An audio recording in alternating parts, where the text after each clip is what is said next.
திருக்குறள் அறத்துப்பால் அதிகாரம் 4 அரண் வலியுறுத்தல். குறள் 33. ஒல்லும் வகையான அறவினை ஓவாதே செல்லும்வாய் எல்லாஞ்செயல்.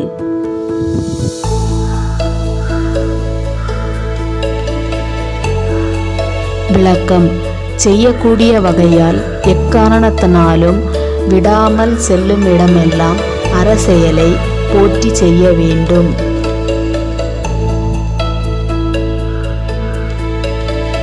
ஒல்லும் வகையான அறவினை ஓவாதே செல்லும்வாய் எல்லாஞ்செயல்.